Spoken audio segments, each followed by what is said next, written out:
it comes to sales and being in sales, what's one thing that I wish I would have known sooner that would have helped me be a better salesperson? I go back and talk to myself, and why does it matter?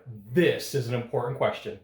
I'm Scott Silverman, coming to you live from Sacramento, California on a perfect day to talk about sales and a perfect day to talk about you. And before we get going, go ahead and hit that subscribe button because you'll get an update every time I send out a video.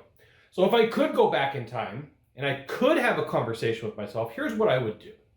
I would say, hey, look, one of the things to understand about being in sales and being around sales is it's like a chess game and not like a checkers game. It's slow, it's methodical, and it's not about the speed.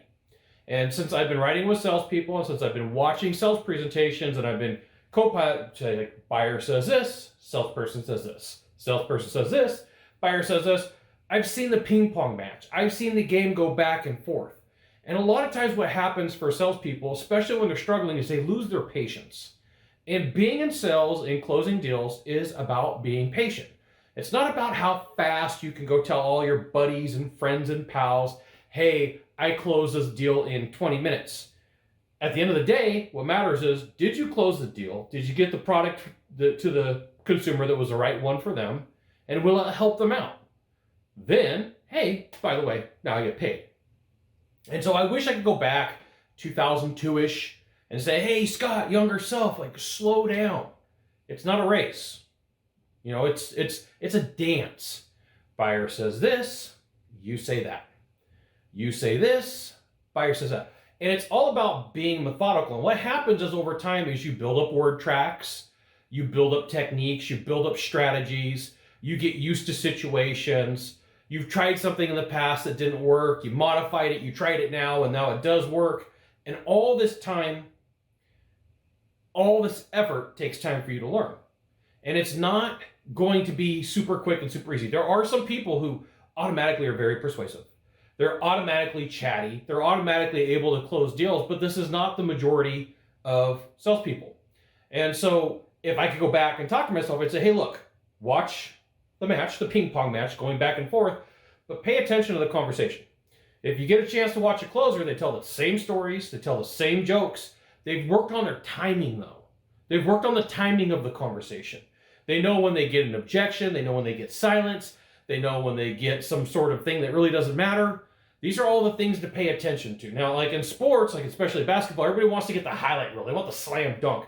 They want to be able to go back and say, look at all the cool things that I did. I'm on the cover of a magazine, or I'm on the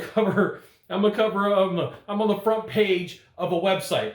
Who uses a magazine anymore, right? I'm on the front page of a website. Look at me. Like I made the highlight reel.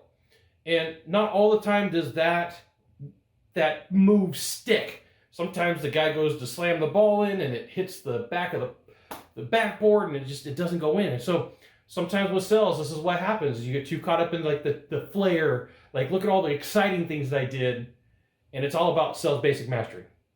It's all about learning how do you master the conversation? How do you master questions? How do you master asking for the sale? And how do you master patience? Mastering impatience in sales is something that I don't ever really see people talk about.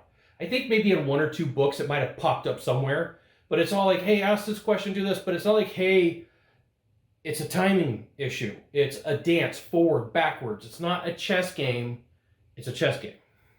There you go. One thing that I wish I could go back and say, hey, Scott, 20 years in the future, you went through a whole bunch of heartache and problem to learn this one thing. Here you go. You got one thing to do from here, just one thing. Find the subscribe button, click on it every time I send out a video. You'll get an update that says Scott Bell Consulting sent out another fantastic video. You should check it out and you should subscribe. That'd be fantastic. We'll see you soon. Aloha.